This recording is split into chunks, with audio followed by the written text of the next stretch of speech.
Hello everyone. कसे आहात तुम्ही सर्व? मजेत ना? आज आम्ही चाललो आहे डीमार्टला. थोड्याशा काही वस्तू घ्यायच्या आहेत, किरकोळ वस्तू घ्यायच्या आहेत. त्याच्या व्यतिरिक्त दुसरं काय फालतू आम्ही घेणार नाही.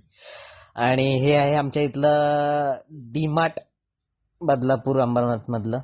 तिथे आज आम्ही जाणार आहोत, कारण की ते आमच्या घराच्या जवळ आहे. अशा प्रकारे आम्ही जे गरजेची वस्तू आहे ती घेतली आहे, बाकीच्या वस्तूंना इग्नोर करता. आणि तिथून नंतर बाहेर डीमार्टचा पिझ्झा जरा खावासा वाटला म्हणून थोडा घेतला, व्हेज सुप्रीमवाला. आणि तशा प्रकारे परत निघालेलो आहे आम्ही आमच्या घराच्या दिशेला, पिझ्झा खात खात. छान होता यम पिझ्झा. गाडी ठेवून परत बाईकवरती यायचा विचार केला, कारण की गाडी संध्याकाळी इथे चालवायचं म्हणजे खूप मोठं रिस्क असते. आणि हे आम्ही ते आता सध्या क्रिसमस ट्री घ्यायला आलेलो आहे. क्रिसमस ट्री आणि त्याला सजवणारं जे साहित्य लागतं ते आम्ही घ्यायला आलेलो आहे.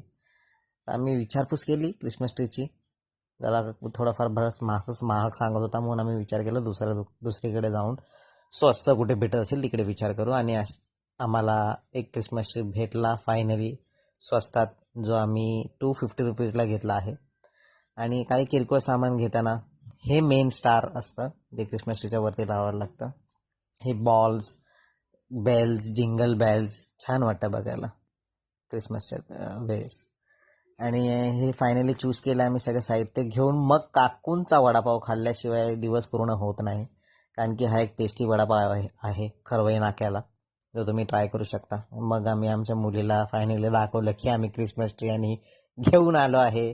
ती क्लासमध्ये असताना जर ती असती तर आम्ही हे सगळं घेऊ शकलो नसतो. मग ती थोडी चिडली होती, पण ठीक आहे.